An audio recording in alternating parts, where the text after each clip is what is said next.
Hey yo, this is another episode of the Steven from the Old Time Podcast. Listen to my dad, he's awesome.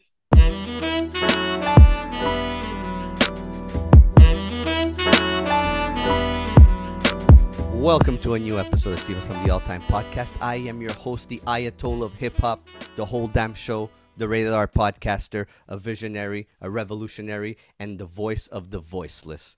My special guest, or since it's his second time here, he's part of the All Time family. This man here has put out quality music and projects all year long in 2024. If he's not in your top 5 artists this year, you need to go back and learn a thing or two about his music and what he puts out. Put him up against your favorite MC and see who's the better one. He's my Canadian brother, part of the Heart Foundation, Frank Castle of hip hop. He gets the working man's title. He is the Intercontinental Champion of hip hop. My brother, Words. Welcome back, man. Yo, what's good, bro? What's You know good? how What's we do good, it. man? I appreciate that intro too. That was peace. Yeah, I was gonna add the Lex Luger of hip hop because you look like Lex Luger in his prime. Yeah, all right, all right. Well, I'll take the Frank Castle of hip hop, bro. Yeah, I mean, So I'm good with that one. everything's well. Yeah, everything's blessed, bro. Everything's good, man. Uh, There's been some treacherous ups and downs, and you know what I mean. Things go up, things come down, but it shows us what we're made of when we got to deal with that shit, right? So Absolutely. And you come out on top all the time, right? I try my best, bro. Fighter's mentality, right? Exactly. And the amount of music you've been putting out this year is just like I mentioned, quality. What are we at? Word, Four word. projects so far this year? Yeah, yeah. I got the fourth full length, new exclusive release coming on Friday. The no tou or four touchdowns in one game. And that'll be the fourth full project, that's all new. But I also had Machine Mouth, which Mm-hmm. came out back in 2022, and Diesel Noise, which I dropped digitally, and that was, just a little 6-track digital album. So I mean, it's actually the sixth in total, but it's the fourth, like full length, written from start to finish, brand new for the people record. So And Project Cerberus that came out earlier in the year, a couple of months yeah, ago. To yeah, that was number me, three. Machine Mouth used to be something that I enjoyed a lot, that I found that was, to me, one of your most outstanding albums as a MC. But Project Cerberus is something that I keep going back to, that I enjoy monthly. I could go back to it weekly. That's a complete body of work for you where you shine as an MC on there. You did Yeah, something different. Like with the past projects, it's just there's a lot more emotion into that album. There's a lot more of you and who you are onto that album. So I want to get into that. It being your standout project, the difference between Weapon X and this project. What's the difference? Why do we go from the character of Logan to the character of Frank Castle? well, I mean, they're both characters that I relate to in their kind of bare essence, right? Logan was, they took what he already was and used it and used him and exploited him and manipulated him to try and turn him into what they wanted, and in the end turned him into a ferocious monster, dead set with aggression. And I connect with that given my journey and the things I've been through while taking that journey, and the people I've had to deal with. And of course, when you're talented at something and you're great at something, a lot of people try and exploit that, take advantage of that, you know. So I connected with Logan like that. With Frank Castle, his is just straight vengeance. Like it's like you took everything from me. So again, having been through a lot of the things I've been through on this musical journey and going through this shit, I've had a lot taken from me by Frank Castle had was done wrong by the people closest to him.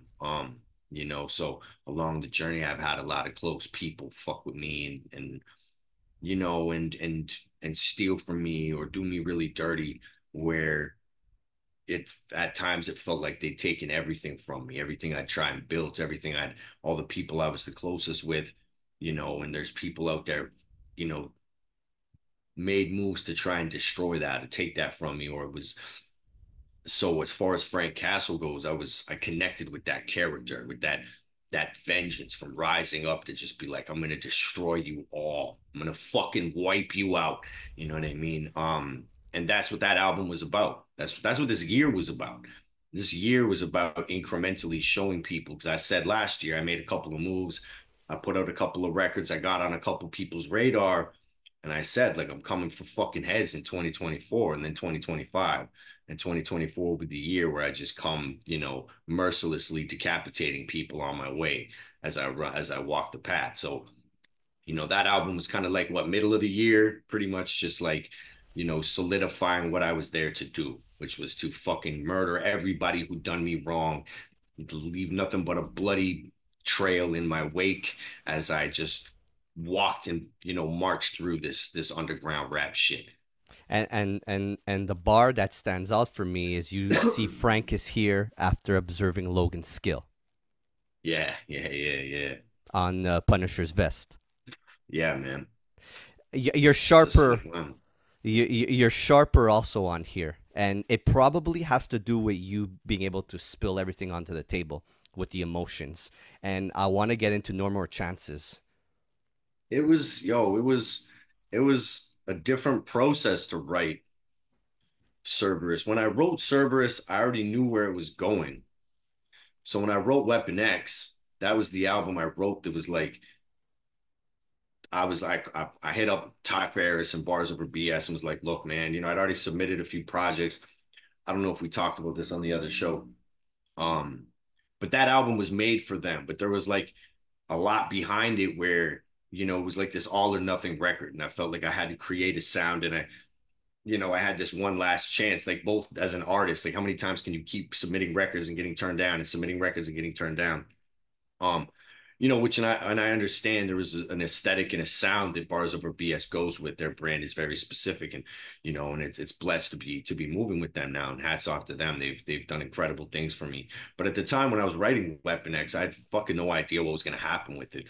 So there was a lot of, like, I think, more desperation in it. I think there was a little less just kind of like, I'm just going to say whatever the fuck I want, and if people don't like it, fuck them. You know what I mean? Because I was a little fed up. I was in a weird place. And thankfully they picked the record up, but that record getting picked up and it having like a sellout drop day, um, Curse Words and Dark Hearts as well. And so I already knew where Project Cerberus was going. It was written knowing that that sequel is going with BarsOverBS, that is coming out with them. I had the time to really sit down and just be like kind of content with myself as an artist and kind of like feed off of that fire that I got from these previous drops, Hmm. because Weapon X and Curse Words were both, same day sellouts. Um, and kind of use that to help push the writing process and the fire behind the writing process when it came to Project Cerberus. So I mean, that's why I think it sounds a little more tight. Like I really took more time, even though I didn't take more time. It actually only took me, I think it was like 10 days or 11 days to write and record that Wow. album. But I was just in a different place. Like the confidence was there. There was a fire behind it because I knew where it was going. I'd already accomplished the mission, which was putting out records and successfully releasing records with BarsOverBS. The album cover, the intro, just the intro, and how hungry you sound on Punisher's vest.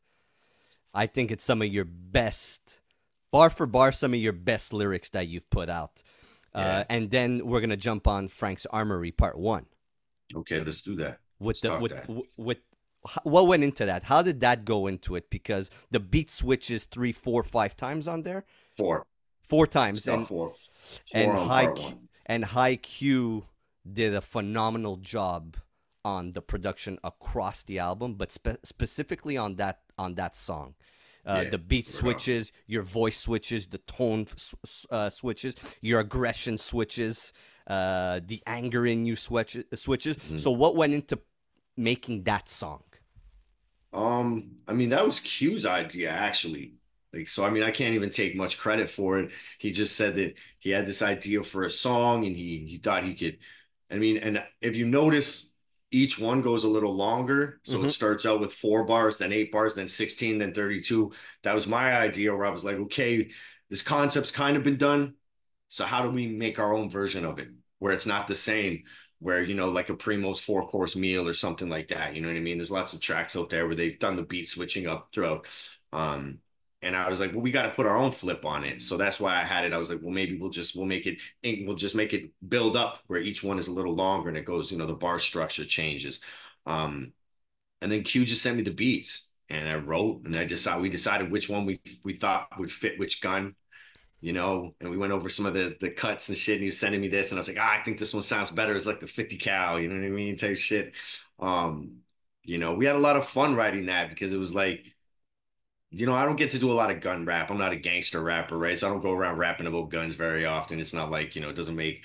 So this record was fun because I got to really play with that concept and kind of become like the fucking action hero, right? The So it was character, cool.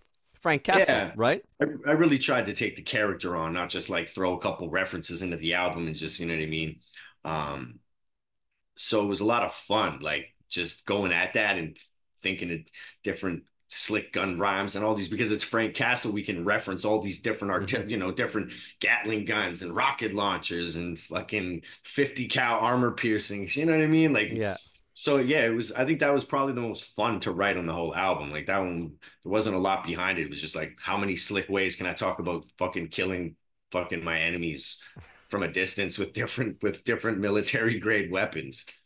It's perfect, and like I mentioned, Punisher's vest and Frank's armory. Is there gonna be a part two What? for Frank's armory part two? There is Frank's Armory Part Two. Yes, It's on yes, the CD, man. yes. It's true. A lot of people don't Yeah, buy the CD. it's only on the physical, bro. It's Yes, only it's on the true. physical. It's true. Why do you continue to do that? Where is it because you want people to buy the project, buy Nah, the man, physicals? it's like a thank you, bro. It's like, I mean, let's be real, man. There's so much music coming out. Like the fans can only afford to buy what they can buy, right? They can only afford to buy so much, right? And there's so much music coming out, and between all the labels, there's just this constant influx of new material available to them to collect and to have physical copies of. And in an age, man, where it's just as easy for them to just stream my shit, it's like a thank you for buying the real thing, for like paying for it. You know what I mean? Because like you're choosing me over everybody else. You're Hmm. choosing me where I'm sure, you know what I mean? You worked hard for that money. You went to work, you had to let a boss yell at you and fucking probably, convince yourself you don't want to shoot yourself in the head for 6 hours of that day. Um, you know, so it's like, thanks for choosing me, man. So that's why the fans, the ones who do, put in that extra, for my music, get a little extra shit that's just for them. And you do that on almost all of your projects. I've done it on every project. And it's great because people like myself who collect the music, who buy the music, are able to have these songs that And except extra. except guys like you who don't open the CD because they want to keep it collectors and they don't hear it. So like this is all sealed. Like it's still wrapped up. I know, man. I see that shit. That's why you haven't heard Frank's Armory Part Two, bro. But it's true. It you we look, as a collector, Yo, we've had this I got conversation. a cassette. I got a cassette here for you. I'll give you the cassette to hold on to, and you can open the fucking CD. All right. I'll give you a collector cassette, and you can open the CD, bro. We've gone back and forth about this many times, just in the personal messages, and when we talk. To me, an artist like yourself, where I'm able to collect all the music and have it here, and not be Yeah. able to open it, it's a collection piece. Doesn't mean I don't listen to the music. It just means that to me it has a lot more of the value behind the music. You get Yeah. what I mean? It's Yeah. like, Yeah. yeah, Bars over BS does the whole concept of the whole project, and it has it numbered. So to me it's like this is an art piece. Like the way your CD looks, it's an art piece. It Yeah, ha they came out dope, man. Hats off to my boy Jamie Cusick at Cusick Designs for killing the artwork, man. To Bars Over BS and Ronnie the Explorer and them and Third Eye Revolution, always doing well with the layouts and putting everything together, man. They make it look fucking nice when that shit comes out. You know what I mean? yeah, so maybe I don't hear the song, but I have it here for me. And maybe one day, maybe before I die, or if I give it to my kids or whatnot, they're able to have this, and it's long Hmm. lasting. You know what I mean? So, and that's Yeah, yeah. and it's I feel that, bro. appreciating you as who you are as an artist and who you are as an MC and what value you bring to the table for me as the listener and the fan. But I will Wow. take that tape. Absolutely. All right, word up. I'll bring it when I come out, man. I'll bring it Um, to you when I come out, bro. guaranteed if I show you all your albums, you're going to want to open them for sure. Yo, no, man, I got enough unopened copies here, bro. I got Um, fucking look, here's all the joints. I got all these motherfuckers on cassette. I got a copy of Weapon X I managed to get my hands on. I paid like top dollar for my own shit, bro. I had to buy it off of a fucking someone else who bought it. really. And he made I see I don't get that. He made you pay for your own shit? No, no, no, no, no, man. He gave me a good shit, that's just dime. He gave me a good price on it. Like, I mean, but I mean they paid for it, right? So I Yeah. mean at the end of the day, I wanted to have an extra. I have a sealed copy. I have a sealed copy and an open copy of everything I drop. But I mean, I wanted to just like have an extra one just in case, you never know who you're gonna come across and want them to have it. Or if something happens to one of mine and Weapon X is the one I don't have any excess copies of. So I seen the dude selling it. He was selling a gold tape and one of those. And I was like, yo, I'll just buy it off you. Fuck it. But it was coming from UK. Oof. So dude, it ended up costing me like stupid money to get my own shit. But I was like, you know what? Fuck it. I'm gonna regret it if I don't take this. Watch something happen to one of my cassettes, and then I wish I had an extra one, and it won't be there, right? So I mean, that's something I've never had to deal with as an artist before either. Is not having like just a box of your shit, like Mm-hmm. you know what I mean? Like, y'all, okay, we're out of copies. Let's press more. So that's a new way of going about things to me. You know what I mean? This whole um doing it through the labels with limited copies and stuff. It's a beautiful thing, and I'm really glad the fans have that. And I think that's what keeps a lot of the physical music moving is like the collector's element of it and the limited edition variety to which they come. But at the same time, I'm not used to that as an artist. You It's know what I true. mean? Just like there's only like a finite amount of copies of the album kicking around, you know what I mean? So it's like um it's important to me because this was part of a mission. Mm-hmm. So, you know what I mean? Like signing with Bars Over BS, like putting out my music with them wasn't like a fluke. Like that was the label I tried to press with them for years. You know what I mean? That was a mission. So to accomplish that mission, to set your sights on something that everybody else around you laughs at, like, you know what I mean? It was funny because a year ago from like right now, everybody was kind of like laughing. I was making this really hard, aggressive attempt to do the music thing again, to take one more crack at it with setting my goals on like the highest shit, right? Mm-hmm. You know what I mean? Um, and to a lot of people, that was kind of laughable. And you get comments, you hear things that people are saying behind your back. You can sense energy when you're talking to people, when you're like, and that's all changed. So it's so important to me like to have copies of these and to like to keep these because to me those are the trophies. You know what I mean? Like when Mm-hmm. you do something that you talk like, dude, the amount of people who have like hit me up asking me how I did it, and then wanting to send them emails and submit their music to them. Like Bars gets a lot of submissions, like a stupid amount of submissions. So again, it's a huge deal to me because there is so much out there for them to choose from, for them to have chosen me and to consistently put me out there. I have nothing but like the highest praise, to sing for Bars Over BS as far as them as a label and a company in this underground shit. You But know what you're I mean? valued.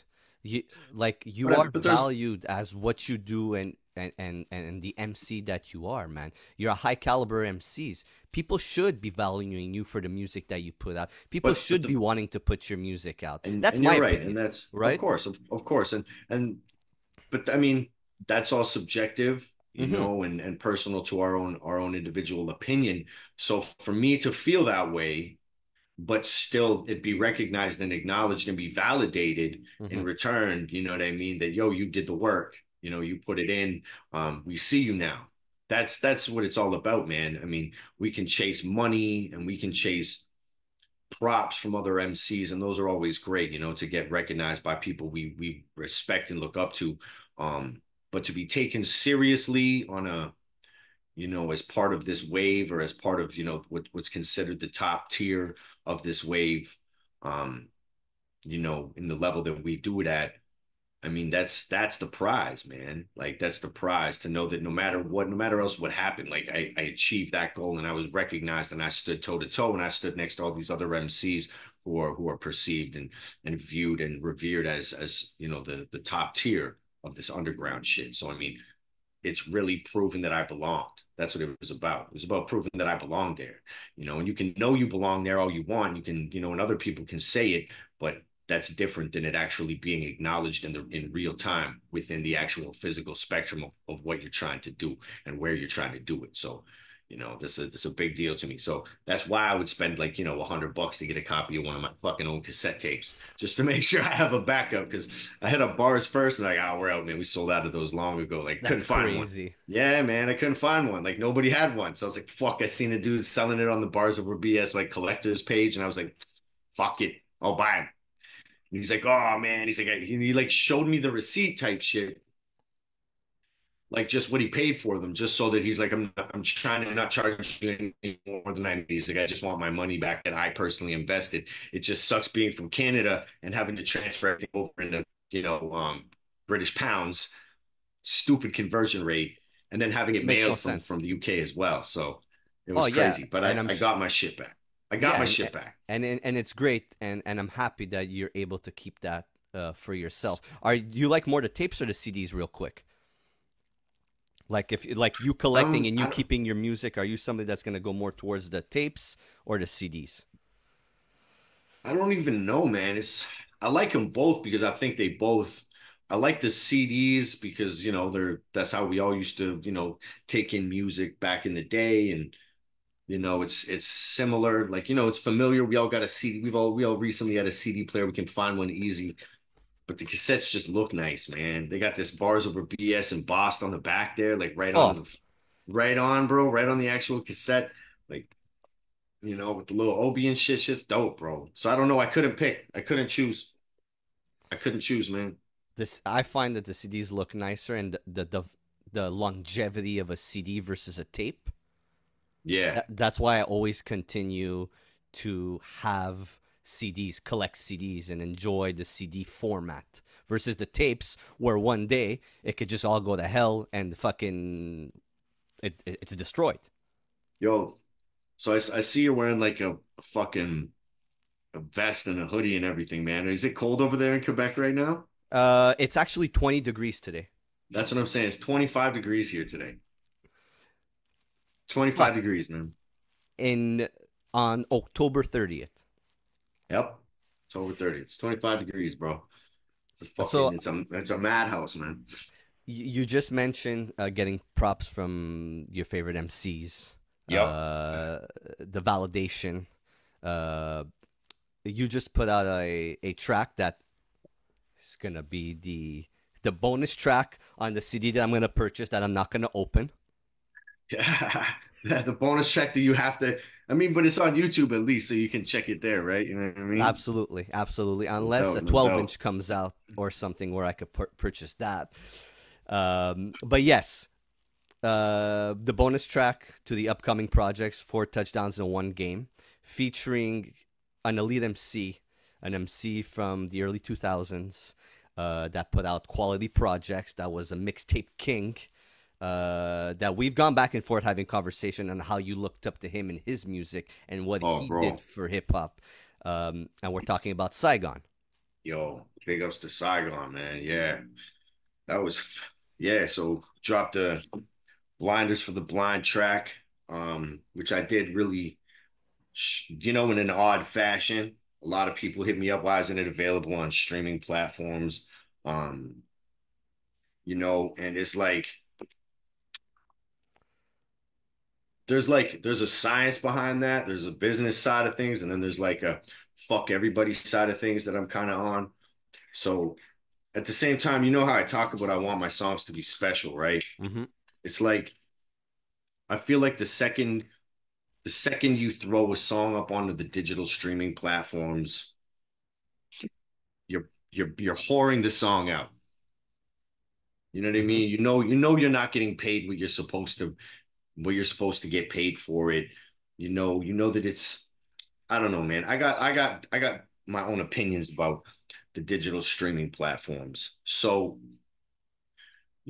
as soon as you're making music with anybody on like a bigger tip, who's on a bigger business tip, there's a whole bunch of fucking moving parts that aren't, that don't exist when I'm dealing with like, dude I holler at and him and I just shoot the shit in the DM or whatever, and he shoots me over a verse, you know what I mean? Mm-hmm. So it was like to be able to make the song what I wanted it to be was just a pure song between him and I without making it all weird between managers and all this other shit. We agreed, him and I created the agreement and what we were going to do with the track, and we would keep it off the streaming platforms, which is what I was in agreement to that because it made the song special. I was like, you know what, man, I know what album I want this to go on.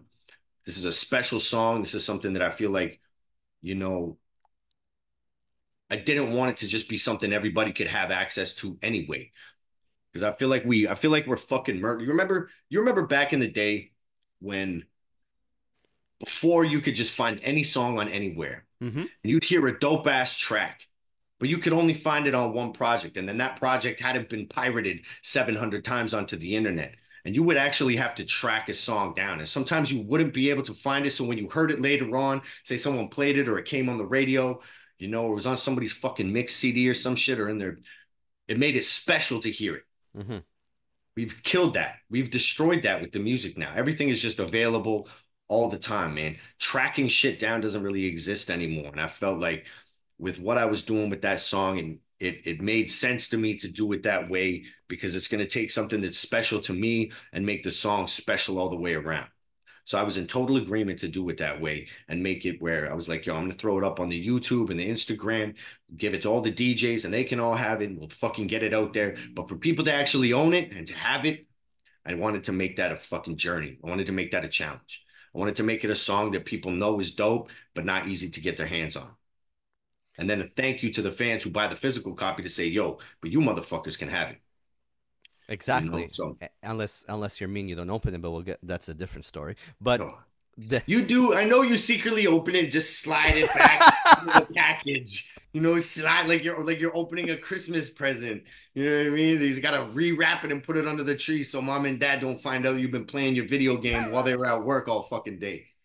I might have to buy two copies. To be honest with you, to be able to put that and open it. But it's crazy because you're talking about the way you get music and stuff, and I want to get back to the track. But like in my car, I don't have a CD player anymore. So Right, fuck, right, even if I want to play it in the right, car, you can't fucking play it in the right, car. They've right. removed all these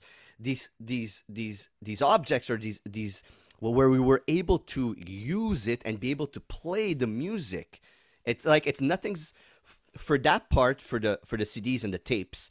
It's like we're not accessible to CD players unless it's an old one or you buy a vintage one, or for the tapes too. Again, it's all older stuff. You get a new car now. It's like, okay, well, there's only other one way of listening to the music is that unless you have Spotify, Apple Music, or you buy it on Bandcamp. But even on Bandcamp, you can't have it on your phone. Like, there's so much. So it's like, what do? You collect it, you keep it at home. Hopefully, you have a computer where you could rip it onto, put it on an iPod. So there's so much that they strip away from you, and there's a lot of people that don't have like use Spotify or Apple Music because they refuse to do it. But then how do you listen to the music? Where do you go for the music? You go online to YouTube. But then there's people that are against going on the YouTube and all that noise. So it's like, what do you do? It's it's become a really like convoluted arena now, Yeah. because here's the thing. Everybody wants to have access to the music they want to listen to, but when you're an artist at the same time, like I've always, I mean, if I could show you behind me, I got fucking 600, 700 DVDs and Blu-rays and everything behind me. I'm a physical guy. I don't really like digital music. I'm not a fan of it. I like to own things and hold it, you know. So there's some people who stand like I do and they're just like, yo, I'm physical music till the end. And you have people who are down with digital music, but if they accept digital music for them to listen to, they also have to accept other people wanting to listen to their shit. For You know what sure. I mean? So then it becomes a catch 22 because as an artist, you're more aware of how little the artists you're listening to are actually making. And that, because you're like, oh shit, like I can just put on this guy's album and listen to it 50 times and he's not going to get paid shit for it. Whereas if, you know what I mean? We used to sell like for think about the fact that, to get $20, which is what a CD would cost for me to sell, for me to get $20, from someone, I need like fucking, 10,000 streams or some shit like that. That's fucking 20,000 streams. Like, crazy. you know what I mean? Just to It get makes like no 20 sense. bucks, man. Yeah, it doesn't make any sense at all. And here's the crazy part. What people don't understand, they're like, okay, you make this and this for your streams. But remember that each song's broken down into other people who made that song. Hmm. So like I have the engineer, I have the producer, I have the DJ, I have any of the feature artists, I have anyone else who helped write the song. You know what I mean? So there's so many different ways to break that song down. So when we're getting 0.0017 of a cent, that's also taking 0.0017 of a cent, splitting in like four, five, six sometimes, right? So how long does it take to build those up to when you're Hmm. actually making a little bit of money? It takes fucking forever. And, you know, people can say things like,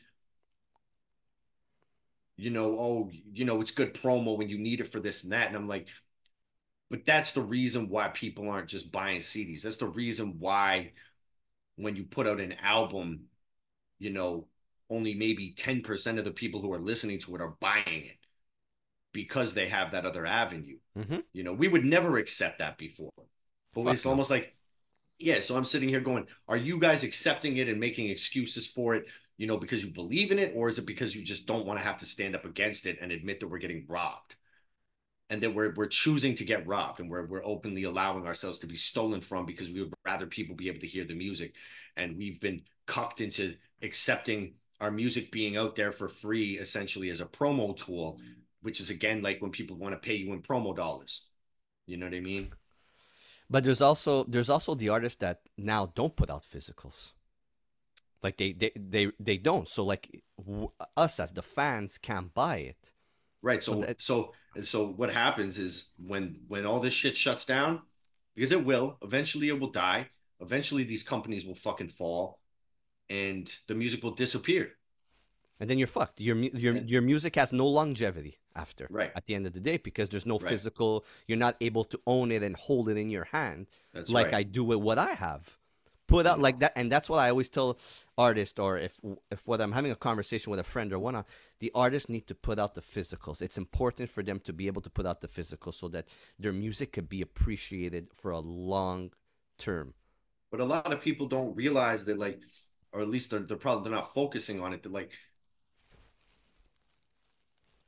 this it's almost like they're going about it thinking that the music exists forever. And it's like it's not real. You can't touch it. So I think a lot of us forget we're so it's so normalized, just like the digital world. A lot of people just forget, and we're just you know ignorant to it that this shit isn't real. And if the grid goes down, or if the company goes down, or if the distro companies, some law comes in that says they're You're not allowed to fucked exist, and you're fucked, and they take it all off. Where all your music is gone. unless you All have your the music is the gone. versions, the MP3s, or you have a file on your computer with those songs Right. on it. Then what is the artist But going to do with that? Is but he then able to put it exactly out? that's right. Then how do you get it? How do you get it back out to the fans? The fans, if the fans lose all the music and the fans get it taken away, that's happened before. That's happened where people have purchased movies or whatever on these sites, and then the distro companies, the whatever companies that own the rights to it, pull back and say we don't want you to have that anymore. We're going to pull it off of your service, and then it's just gone. There's people who've bought movies and paid for them on these, whatever it is, fucking Amazon and all that shit, and then whatever company it is that owns the rights to certain movies or shows pulls them and says we don't want you to have it anymore. And then people paid for them and they're just gone. One day they go to watch it and it's gone. There's nothing they can do about it. So it's like, Physicals are important. End of story. That's what it is. Physicals are fucking important, and artists should be able to use that to their advantage and put out the music. But well, then you there's the can't. catch 22 of the hey, I'm only gonna put out 25 of this. So it's only 25 people could buy them. And then there might be a jackass that's going to be like, hey, there's only 25. I'm going to buy 10 of them. Or I'm going to buy 5 of them. Or I'm going to buy 3 of them. So you stop like the people that appreciate the music to get what they really want. And I've had Yeah, bro. numerous conversations with people about this where I'm just like, I'm waiting on that website and clicking refresh. So I'm able to put that in my cart and leave with it and be able to own it. Yeah, it's, you know what, man? Like, that's part of the game and the new game. That's part of the wave. And I have like feelings about certain things because we didn't come up in a collector age, man. We didn't come up in an age like, where everybody, you just had the music, and then you hoped you didn't scratch the fuck out of it when you put it in the CD player the next time it would still play. Um, so this whole age of guys buying 10 versions of the same album, I mean, big ups to them. I mean, that's a big support. And who can try and take away from somebody supporting on such a massive level. And it's because of the lack of support that Hmm. we generally get because of digital music and all this other shit that has forced MCs or artists to kind of have to, say, hey man, if you want to buy 10 copies of my shit, I'll let you, because I mean, we need the money, right? We're trying to sell our music. Absolutely. And so again, it is like a catch 22. Always. You know what I Always a mean? catch So it's 22 like, with this. because if the albums were being sold and and they were being pressed in fucking 1,000 copies and no problem, it's no limited edition, there'd be no value to it, so the artist can profit off of it. And then but then at the end of the day, then you lose the whole collector element of it. and Hmm. then and then it loses the allure, and then you're just another guy selling CDs. So it's it's like it's a fucked up spot right now because everything's so different. We have core fan bases and we have core audiences, and it's a beautiful thing, man, to have that. Like, I'm friends with some guys that started out as fans. I talk to them all the time about shit. So we're lucky to have that. There's people who consistently buy everything that I drop, and it humbles me for them to like show me and send me pictures of their collections of all my shit. Like, this is all the shit I have of yours. Um, but it's at the same time, like, I miss the days where just everybody was down with it. Hmm. We didn't have to find niche places. Or we didn't have to accept things like, getting paid in pretty much, you know, Pennies. exposure bucks, you Yeah. know, from these digital companies. And everybody's scrounging for a dollar. And that's why it's important for guys to not chase that dollar and to chase respect and to chase finding their place as an MC and as an artist with other like-minded artists, and see where that takes them. Um, because the second you're chasing money in this shit, you're going to be let down more often than not. And when you're being let down, if you're setting your sights on something that lets you down, it's a lot harder to stay motivated and focused and to make good music. So I think that's why you see the most consistent music coming from guys that don't really give a fuck. I mean, maybe they're doing well now because they stayed consistent and that came eventually. But a lot of guys who just didn't give a fuck. Like, look at Vegas Seven, the Ronin. He kind of came in and just like he has his own way of going about these dudes, like a total mystery in a lot of ways. Hmm. And makes music for him, and that's pretty much it. It makes it very clear he makes music for him and not for anybody else. Um, and you Everybody know, moves different. Everybody does different things. But but it really showcases the art, because we're artists and we're making art now, and everything's being showcased. Look at behind you in your room there, right? There's just so hmm, much art. There's so much art about it. So I feel like we get a lot more people who are in it for the right reason right now. And hmm, hip hop has become an expression of art again, where we had a moment in time where it was just about money. There's a lot of people still lost in that shit. And I mentioned it in some of the songs. Like, if you think you're in this for money, you're gonna be let down. Like, in the end, you're gonna be let down. What is it? Which song is it? It's on Cerberus, I'm pretty sure, where I talk about that. Where if you're in it for the money, like, you're gonna be let down in the end. was it on No More Chances? Could it be No More Chances?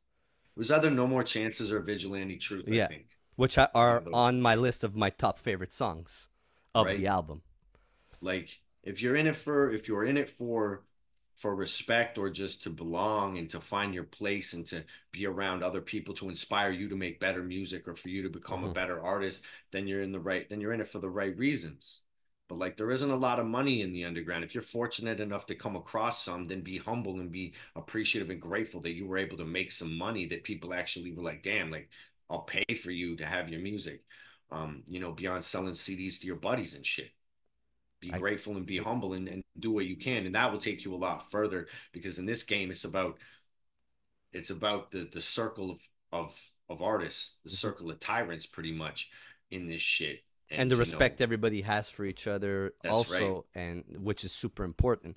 Yes. And you see it a lot with the underground culture and this circle that all the artists are in. There's a lot more of a respect factor that people want to work together with each other and put out quality music for the fans because they grew up as big fans of hip hop like Yeah. yourself.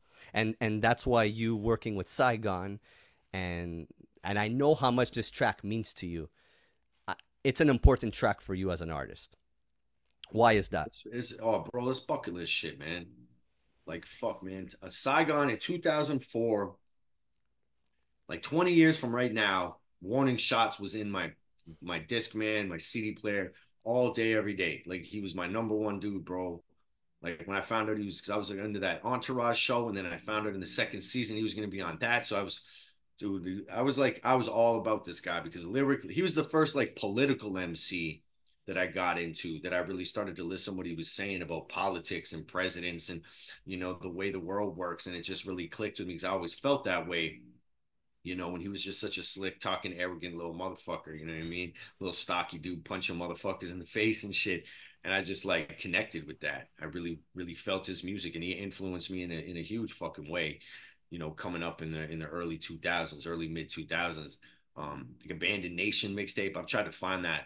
Like that Oh, was it's like that it's was my gonna that be was my impossible. shit, bro. That was my shit, bro. I own Um, Warning Shots as well. I own everything that he put out physical besides the mixtape is the stuff I own, and you can't find anything else yeah, unless you burnt it back in the day. You can't find it. go, man. But your point of him being political stocky dude, an aggressive political stocky dude that put out really great quality music as well, and he came up in the mixtape game. He was lyrical as shit, man. And he just got out of prison, and and he just, I don't know. I was a little fucking, I was a little street dude at the time too. I was running around doing my thing and hustling, and He has a whatever, conscious whatever. side to him too, right? Like Yeah, even but as he that's got that's what I older. that's what I liked about the music. Well, that's why I connected with it, because it's kind of like he was like a mature version of himself, like coming out of prison, and saying, this is where I came from, this is what I was about, this is what I'm about now. um and touching on like this Kiss the Babies joint, man. That was such a Fuck. that was my joint, dude. That was my joint. I had that on repeat, on repeat, on repeat, on repeat. The absolute freestyle, man, on that fucking New York streets. Like, there's just too many. But he was an underrated MC because he came up at that time where there was the 50 Cent Prodigy beef that he had. It was more of a glamour style hip hop too that was coming out. You had your Dipsets, you had your Beanie Siegels, you had all that stuff, but it was more commercialized.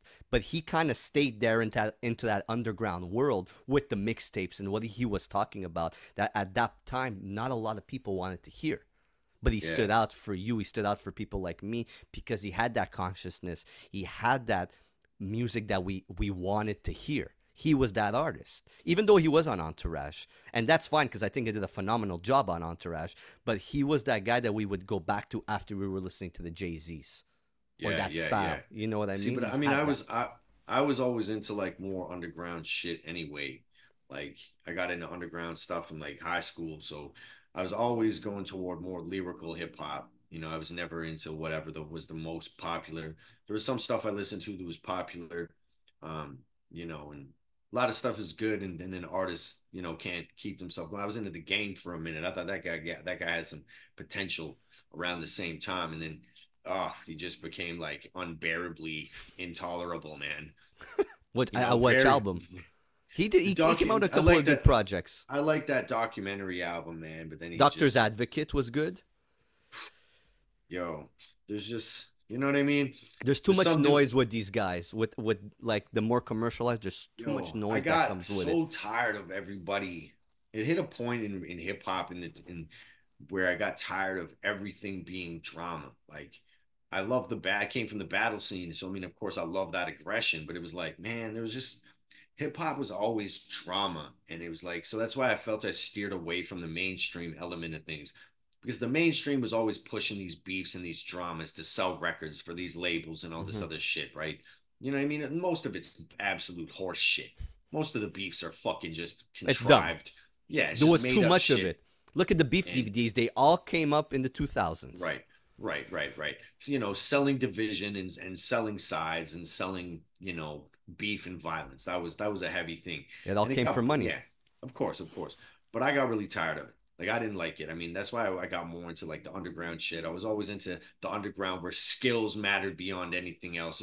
Remember the 50 Cent Kanye about who's gonna sell more records. I was like, yo, you guys are fucking losers, bro. You know what I mean? I just wanted to go where the best man won. That was what it was always about. It was the two gladiators in an arena, and it's just who's the best, who's the dopest, who's the sickest, not who sold the most records. You know, But it's it's it's like, like it's like that now too, though, because a lot of people gravitate to what the media, social oh, I media know, I is know. Well, fucking telling but them.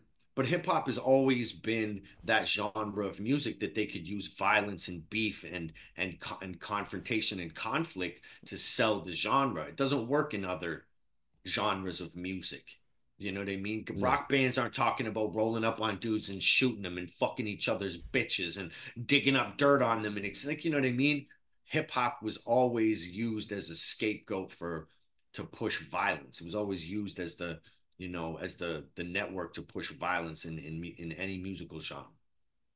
So anytime they want to stir things up. Look at the most recent one. I'm not even We all know who I'm talking about, but I'm not going to entertain it by saying anybody's motherfucking name.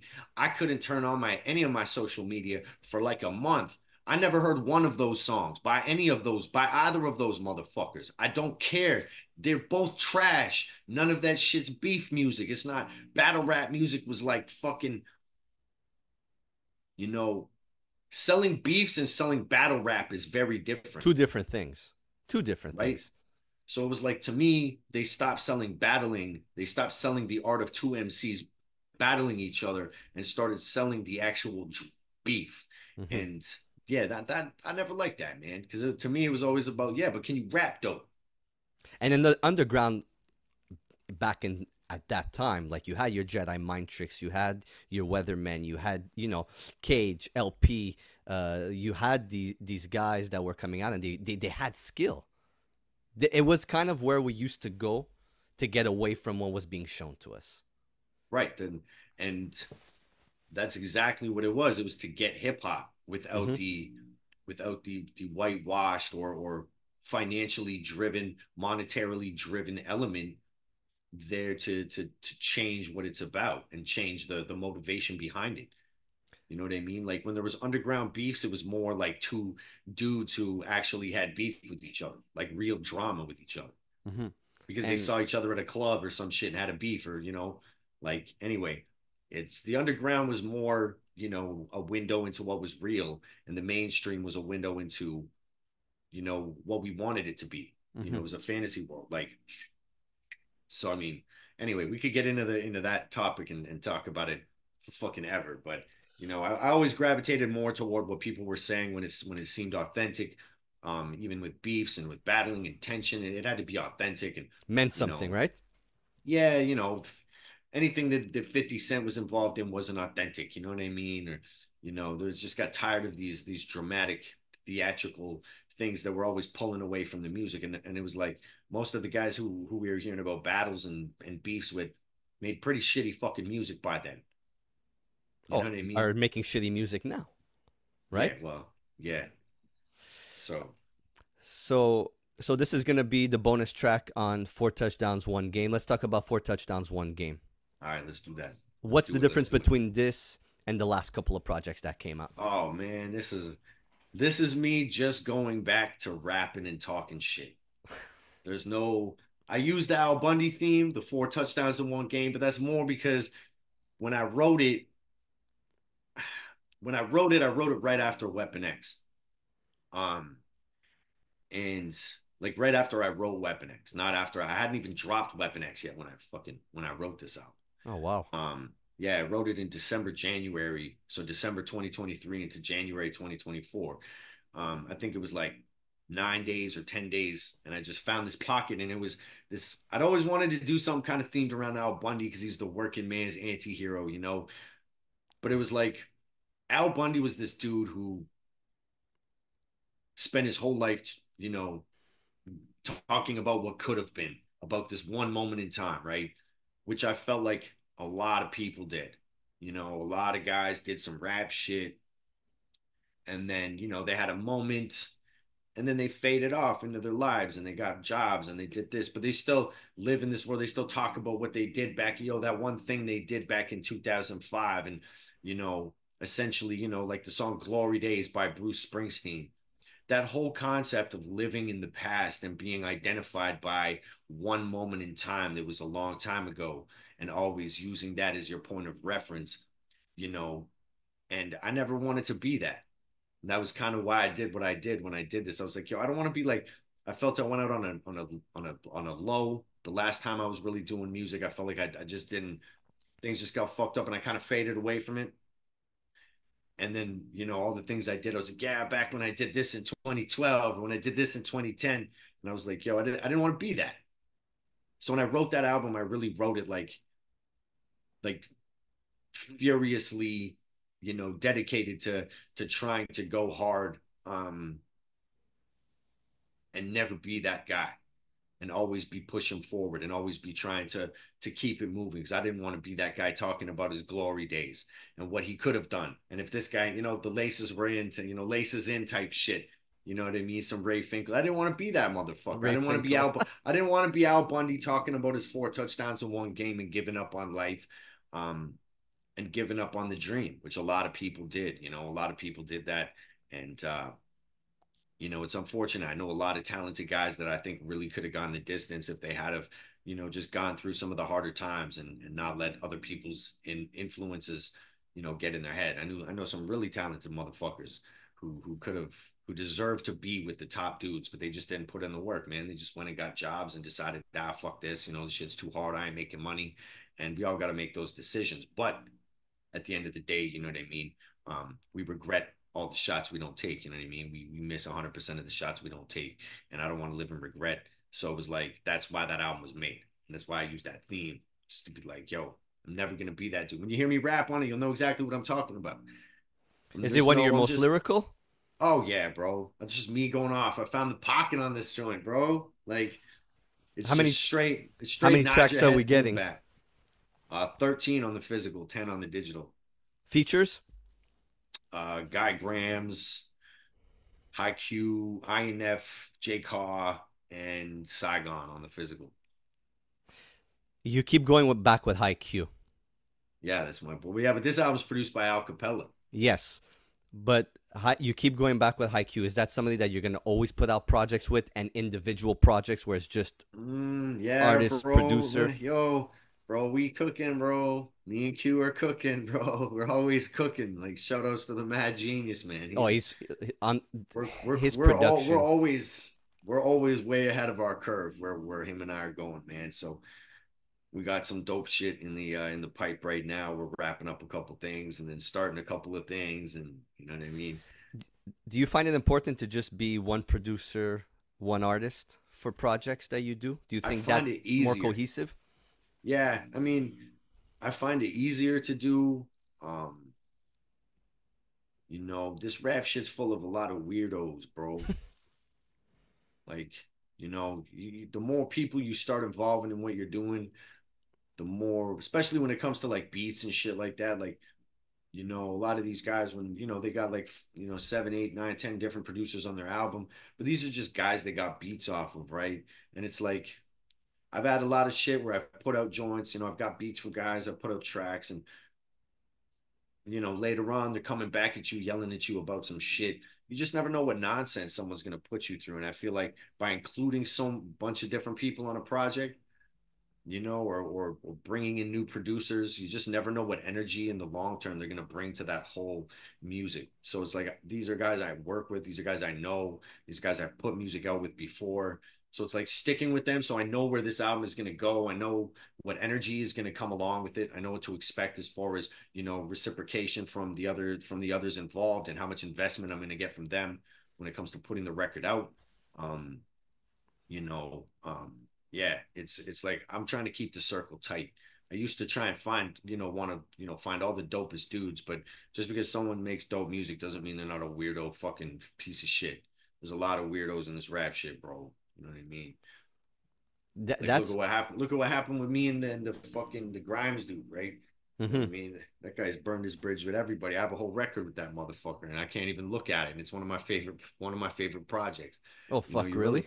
you really got to choose who you work with wisely. So, I find just keeping it with the guys that I can rely on and count on, especially High Q, because like, dude, he did so much shit that really, went above and beyond to ensure the projects that I was making and him and I were making were top tier. Even stuff he didn't produce, like he mixed and mastered Curse Words and Dark Arts. He mixed and mastered Four Touchdowns in One Game. He mixed and mastered Diesel Noy.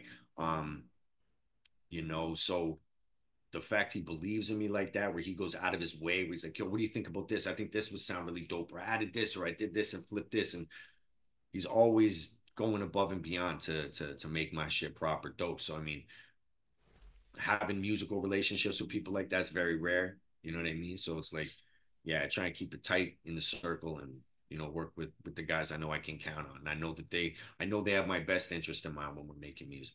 But look at the way it sounds, right? It like it's Exactly. there for everybody to hear. It sounds like you two when you guys are together, man. The sound is crisp.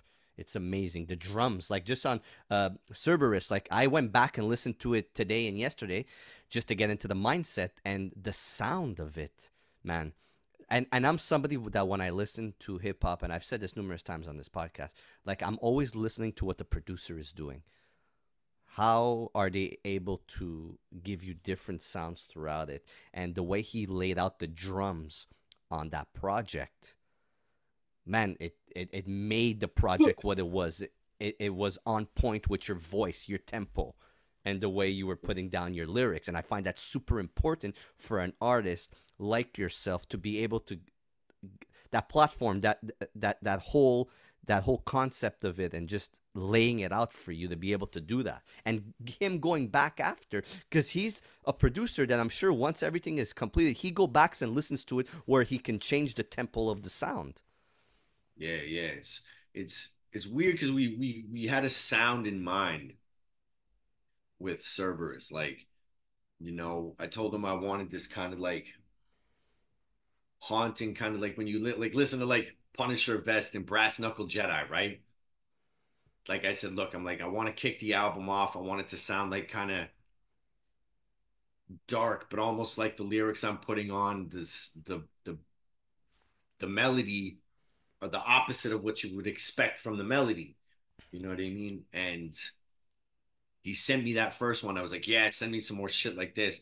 He's like, oh, so you want some like, I'm like, I want some shit that it sounds like if you were to put it to a movie, it would be like an old detective in black and white with the rain pouring down, and he's spying on, he's watching the bad guys while he's on the payphone. He's watching them in the diner, and he's able to walk in and bop bop bop bop and just fucking kill them all, right? That's what I wanted, and I really felt like he just hit the nail on the head with right from the intro. You know what I mean? The actual intro, the vigilante justice intro or whatever it's called, um, into the Punisher vest, into the brass knuckle Jedi, and I really feel that had a lot to do with what set the album off. We had a vision. I had a vision in my mind, and we had a vision on how we wanted to, see this album out, and he really did such a good job at bringing that out and me like vocally explaining what I want and him being like, yo, I got you. And then him going and making it and bringing it. And I'm like, yo, this shit's perfect. The landscape, he gave you that landscape, and you Yo, hear it on this, and that's why I think this is, and I can't when wait I to heard, hear the new one, Four Touchdowns One Game. But this is your best project. This was your best yo, sounding project. four touchdowns is straight thumping, boom, bap. Like, you don't have to think too hard to put this one on. Like, put it on and just let it go. It's more like you're going to be spinning back the lyrics to like, yo, what the fuck did this guy just say? Like what I did with Machine Mouth, because we've spoken on on the It's, last episode we it's, did. Machine Mouth was something that I used to go back to, and I would rewind, go back to see what you say. You were lyrically on point. You I'd always are, say but that was different. I'd say that it's like because listen, so four touchdowns in one game is actually like an unofficial sequel to No Hooks, Just Elbows. Okay. So initially, when I started writing it, there's like no hooks in. So there's not a lot of hooks on the album. There's hooks, but they're not hooks. But then there's also some hooks. Like I just wanted to make an album that had that vibration where I was just writing to write, and where Hmm. every song took me, I just wherever I put the beat on and let it take me where it takes me. I put the beat on, I write and I let it take me where it takes me. Um, where the concentration is like lyrical prowess, like trying to just to eat the beat as best I can without thinking too hard about what I'm trying to say. It's about how I'm trying to say it. You know what I mean? And I really think I hit the nail on the head with this one. I sent it off to a couple of my people, like a couple people within around, and they're like, dude, this shit is fucking crazy. They're like, this is you, definitely you, like at your best. Curse words and dark arts was like dark and ominous. It had this very, it had a, Eerie. it had an eerie vibration to it. But then Weapon X and Project Cerberus were very conceptual, right? And even though this one's called Four Touchdowns in One Game, the only real link is that, you know, I'm trying to talk like a regular ass dude, like just a dude talking shit. That's it. Just me being there, doing what I do best. Um, Giving a fuck what people think as much as Al Bundy does As a lyricist. as a lyricist. Yeah, because I mean, I'm just like, yo, fuck, I'm just gonna mop the floor with you dudes. You know what I mean? Watch. You know what I'm saying? You, So it's crazy because you do that with all your other projects too, right? So I'm super excited to see where you could take it on this project. Like when see you listen to that. your albums, you're listening to what you're saying and how you're putting your words together. That's why I love your music. That's why I'm always listening to your music because the lyrical side of you is very interesting on how you're able to put everything together. You're a lyrical dude. I'll tell you flat Well, out right I now. want things to sound different, and that's the when you're a lyrical dude and you've flipped a lot of things, and dude, it's so hard to try and keep shit fresh sometimes. Hmm. Like sometimes it's hard. So it's like when you write and you know you're in a pocket. That's why it's important to find these albums. I found where like it was this one was important to get out because I really found a pocket with this one. Like there's other albums I've recorded and I haven't put them out yet. Like I haven't even got them mixed yet. Is this your Um, last project of the year? I don't know. I don't know. I don't know what I want to do yet. I mean, we're getting up there to the end of the year. I don't want to rush anything, but I mean, I do have stuff that's done. I just don't doesn't have a home yet, and things will come out how they come out. Um, but like this album was just written to be. It was just written to be, man. It was. I found the pocket lyrically, and I was like, yo, I was in a vibe. It was just the pen was moving, you know like there's some shit that I've done and I've released that I like wasn't sure about. I was like, I don't know, man, like that took me a little minute to write, or I second guessed what I put down. More But with the personal. yeah, sometimes you just the pen didn't feel like it was moving the way Hmm. you know that you want it to, and sometimes that creates a discomfort in your final belief in the music, because you know what you were feeling when you were writing it. Other people are only listening to what you're saying, but you know what you were feeling, right? And sometimes when what you were feeling when you're writing me, might convolute your belief that you were saying the best thing you could possibly be saying. Because I'm always second guessing myself as an artist, right? I'm always wondering, did I do the best I could? Could I have done better? Did I, dude, I'm a fucking my head's a mess when it comes to this shit. Like, like I'm a mess when it comes to this shit. But bro, look, you're doing a phenomenal job, and we're getting all the music, and it comes out great. So as a fan, I'm giving you your flowers right now. Thanks, my brother. I appreciate it, man. And it's not because we have a friendship and we go back and forth. It's because being serious. Right? I wouldn't invest in your projects. I wouldn't have these conversations if I didn't We're believe not in that you. good. We're not that good of friends, Steve. For you to just buy my shit. You know what I mean? We haven't known we didn't, go to high school graduation together and shit. Yeah, I'll buy your shit. That's my favorite, bro. When people buy my shit and then I like go over to their house mad long later, and then I'm like going through one of their like junk drawers or something. I find one of my CDs still wrapped in there. And I'm like, yo, bro, did you not listen to this? I just buy to support. And I'm like, give it to someone that's gonna listen to it or something No, then, no, man. Like, I'm a fan before anything, and I respect the music before anything. So, like yeah, I man. said, It's giving all you your love, bro. flowers I and stuff like appreciate that, it, and I man. appreciate the real dude that you are, always calling me out when you have to call me out. I love it. Um, so for this project with the features, are you guys sparring up against each other? Was there a whole mindset going in for the features, or just, hey, let's be as lyrical as possible and let's do what we can? Yeah, just making joints, man.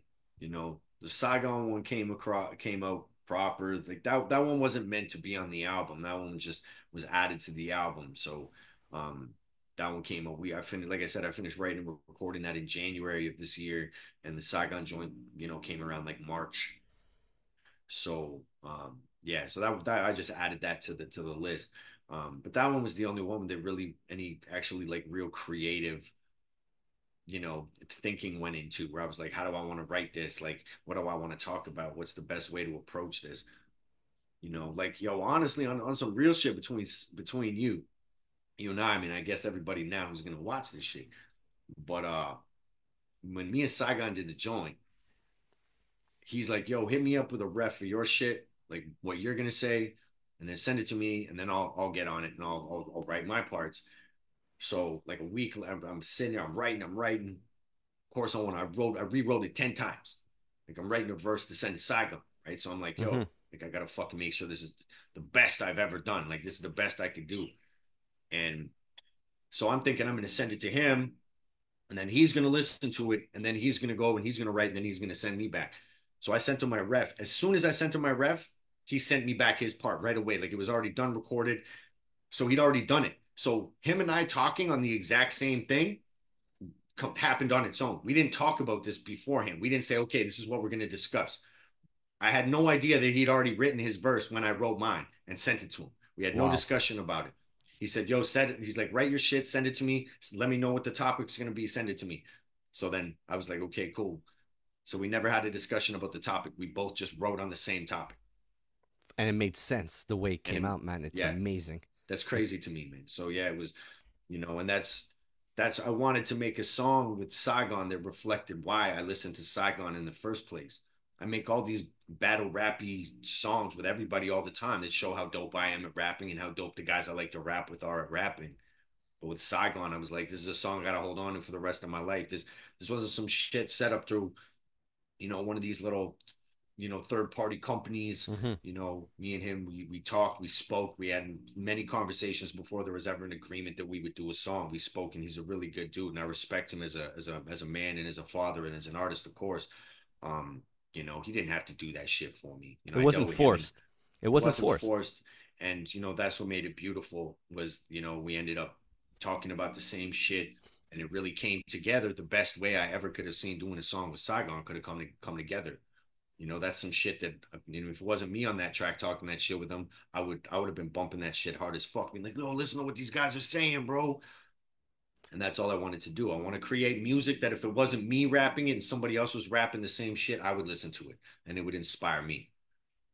It's a great mindset, man. You do the music, and it comes out the way it does. And I'm happy that you worked with Saigon, honestly. And it makes sense that you guys put the music out together. Makes sense. Yeah, yeah, yeah. Uh, Word up. I'm glad people are receptive to it. um, I I've seen you moving around a bit with Danielson as a fan. What up, my bro, Daniel son? As a bro, he's always in the top 5 of the year for music that he puts out. Just seeing you two together and expecting and wanting a project or a couple of songs here and there from you guys. What's that relationship like? Is there anything that's gonna come from it? Because as being two elite MCs in this underground and just in hip Yeah, hop in yeah, general. yeah, yeah. Well, yo, Dan and I came together on martial arts first. So we came together on that first. You know, um, we connected at his show or at a meet and greet he was doing in Toronto with Raz Fresco. When they put out that North Side record. So I slid by there and to see what was good, and to see if him and I could connect. I knew he knew who I was, and I knew who he was, so I slid by there, and he greeted me and said, "Yo, words, what up?" And we started kicking it, and we said he wanted to get into some martial arts. He's got some background. I said, "I'll come out here, bro. I'll bring my pads out, and I'll come out and fucking train you, and I'll bring you out to a park." And I'm gonna be real, bro. A lot of MCs have told me they want me to train them. A lot, a lot. Come train me some Muay Thai, bro. Right? I mean, to anybody who doesn't know, I've been doing Muay Thai for a really long time. Since about 2010. Um, so he's, we chilled. He showed me nothing but love, man. Took me to his crib. We all hung out, with my homie Dre, a bunch of other people, and we kicked it for the day. And then he invited me to the Future Wave music video. I came out. I brought the Future Wave video shoot for the Stone Cold joint. Came out. I brought the pads, and he came out and he put in the work. So you seen it. You seen, I've been out there holding pads from, and that kind of just set shit off. So started out as me kind of training him martial arts and him wanting to learn and him wanting to, get more active with that and become more engaged in that. And I said, I'll help you out, and we just started making music. So it's a very unique connection, man. But he's the homie now. We kick it pretty regularly. We're definitely cooking some shit up. We look forward to letting people hear some stuff, in the not too distant future.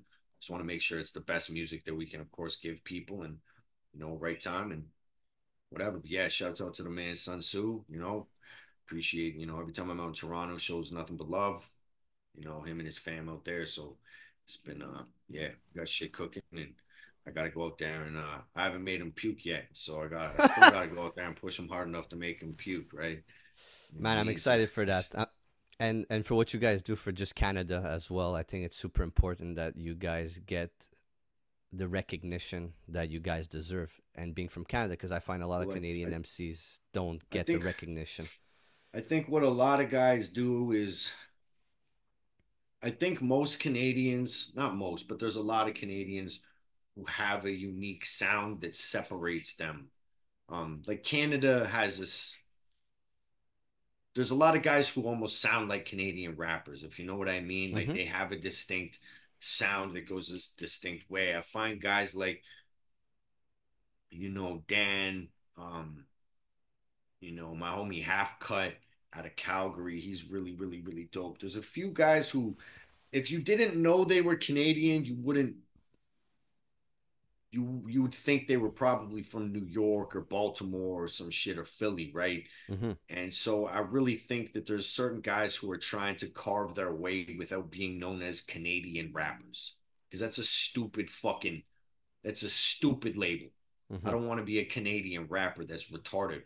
People, guys from the US don't walk around going, I'm an American rapper, guys. True. It's a fucking Absolutely. MC, bro. It's a fucking MC. Um, and I think that has really helped kind of with the reception. And I mean, let's not play a game. Like a lot of why Canada is where it is in the underground is because of Dan. Mm-hmm. Dan is responsible for a lot of Canada's integration as far as having the audience in the US and having the connections and that, you know what I mean? He was there from the inception of a lot of the wave at the start of things. Um, which is a beautiful thing. But I don't think there's a lot of people who are able to bridge that gap the same. I feel they're either trying to be too much exactly like something else or they're trying too hard to be Canadian. Canada needs to kind of, we've always been very good at that, separating the Canadian sound from the rest of hip hop, which I feel is why Canada never really took that big leap Mm-hmm.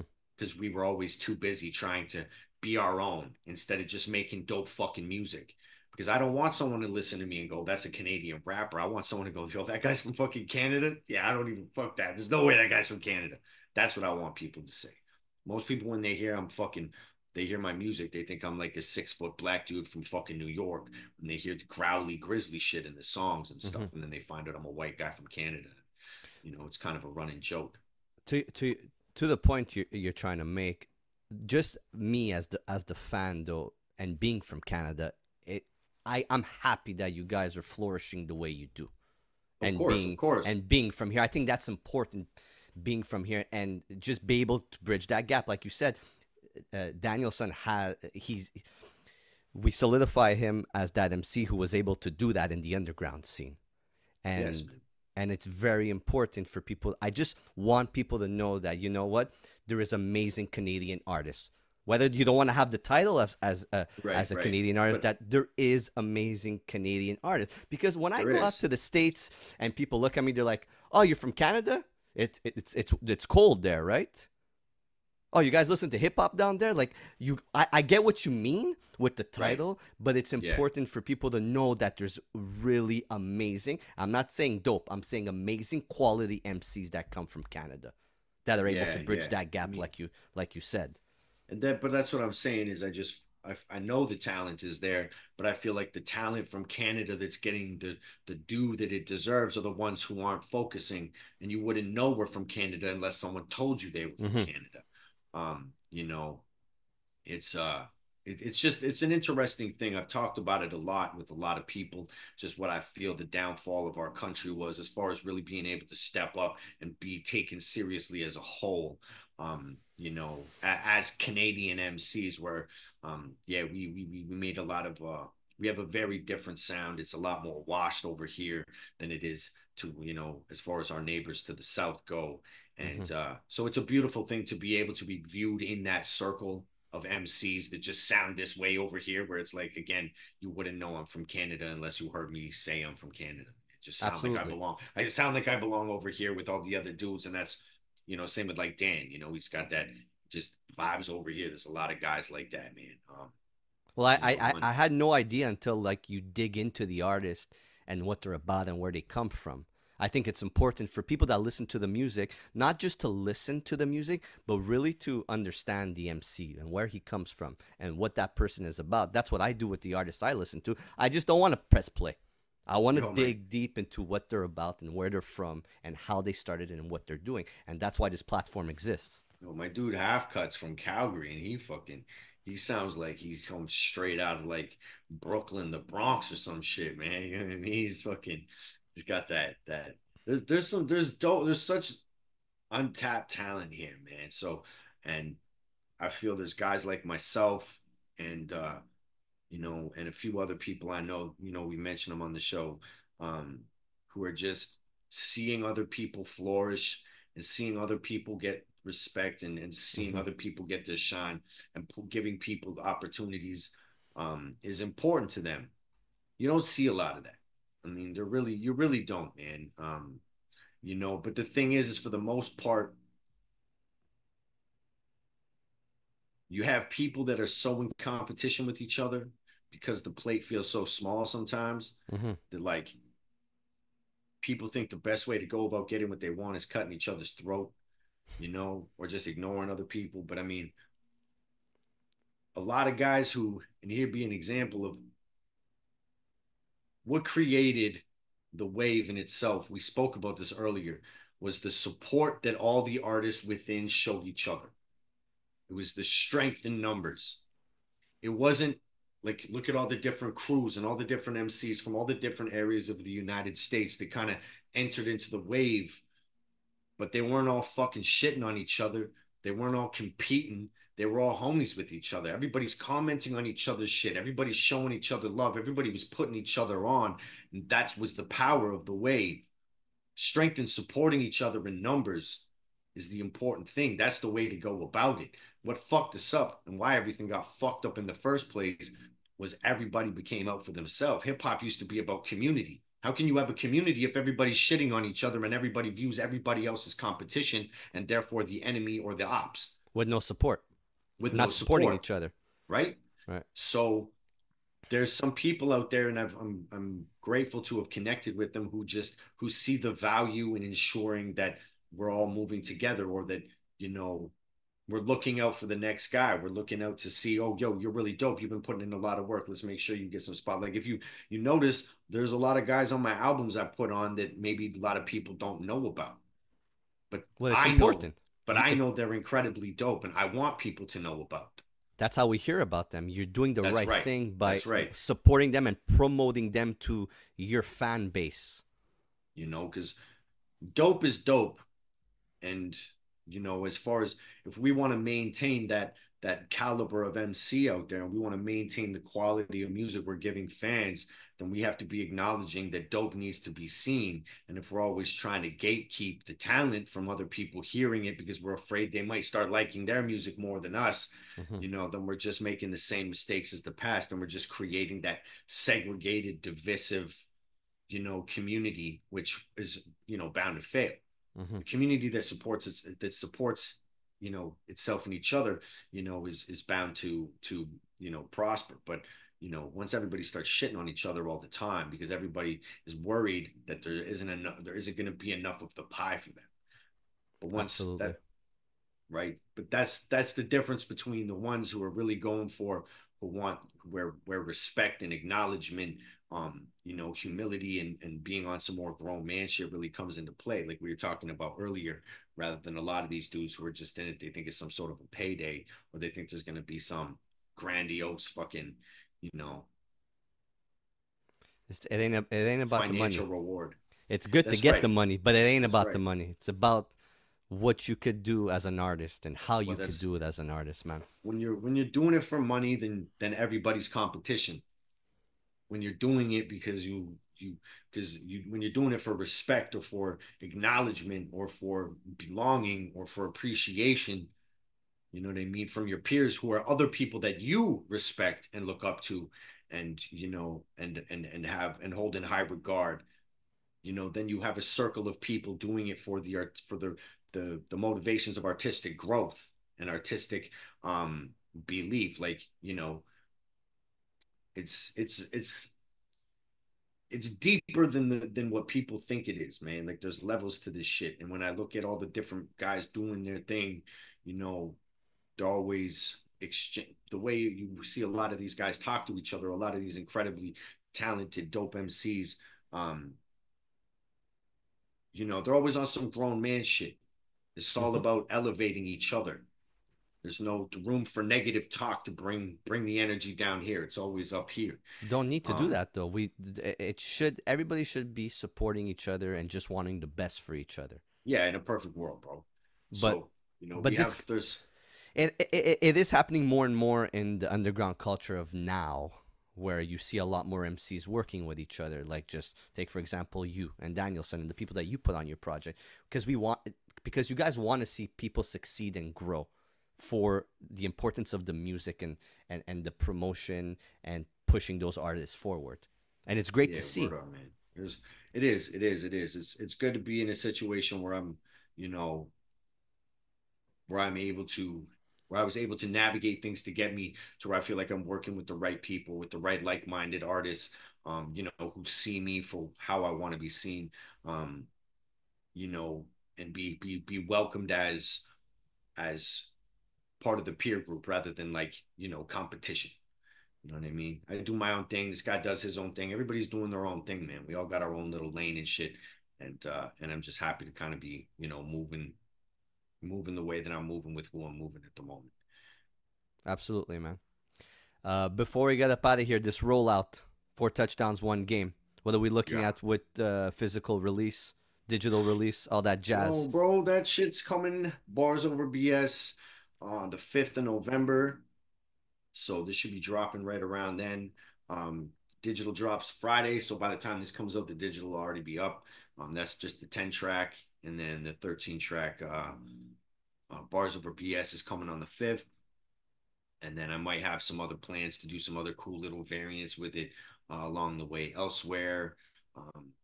Yeah, this one I want to have fun with. We might end up ending off the year as far as a full length album with this one. I have some other things in the pipe to come out this year, but as far as an album might be, I might just end the year off with this one and have some fun with it, and see how far it goes. It's a fun album. I'm excited to hear it, and you're on a crazy rollout this year. The amount of projects that you put up, but the amount of quality project and It's cohesive fucking project that you put exhausting, up. bro. But you're doing a It's great job, man. Seriously, honestly. exhausting. It's Like, exhausting. So, any MCs that, like, I can that see this, man, a lot of the advantage that came with me getting where I am now, or just being in the position I'm at, about a lot of life hurdles that, if I had been moving album to album, would have fucked me up. But I spent a couple months just writing and recording, like, a bunch of albums back to back to back, and that kind of saved things. And I feel like that's really important right now in this game, because you really got to be ahead of things. You can't, if you're trying to get your play, you're trying to, hit the ground running, and you're trying to get your movement and your momentum going. You can't be moving and really making album to album to album. Like, that's just, it's very difficult to do, and to navigate, and to be able to put albums out in the volume that we have to. It's like I don't care who you are, man. Like you got to be putting out Quality. it has to be it has to be volume, bro. Volume. And I mean the quality, I mean if you can put out quality and volume, that's the peak, but there isn't a lot of room to because there's so much music coming out. It's so easy to just be forgotten. Mm-hmm. You have to like be continuously just pumping them full of shit. So I mean, the best advice I could give to anybody is get a couple albums ahead, take a step back, write, record, write, record, write, record, write, record until you have a couple of albums and you're ahead of so you're always you're never scrambling to just get this shit done now because anything can go wrong, anything can happen in life. And the comfort I've been able to have in sitting back and going, okay, well, you know what? I at least know my next 2, 3 albums are written and recorded. I don't have to worry about that.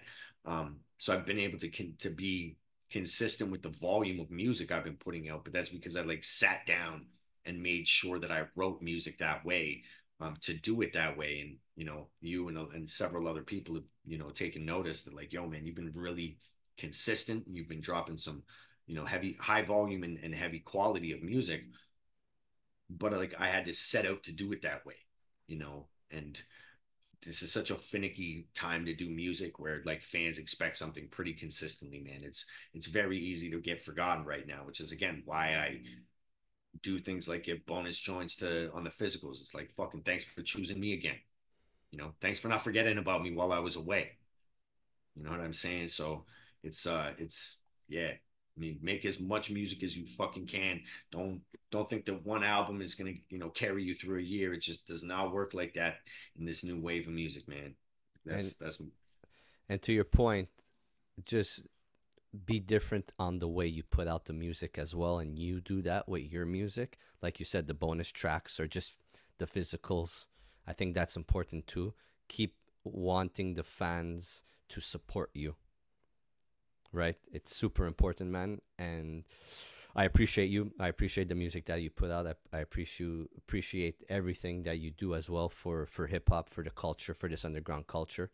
I appreciate that, bro. Thank you. Very important that we tell you. I think it's very important to tell the artists like yourself because of what you bring to the table and what you give us as fans. Because at the end of the day, I'll say this 1,000 times: I'm a fan before anything. Work up. 4 touchdowns, 1 game. Physical drop on the 5th. BarsOverBS support purchase. Buy the tape, buy the CD. Don't be an asshole like me and keep it sealed. But I appreciate you, man. Thank you for being on as well. Thanks for having me, bro. It's always a pleasure, man. You know what I mean? To shoot the shit, chop it up. Always. Big ups to anybody, all the people, if you made it through the whole interview and listen to me and Steven just talk shit for an hour and a half, man. Big love. You know what I mean? Cop the album. Words official.bandcamp.com. Fucking at the Invincible Words. Come through, check it out.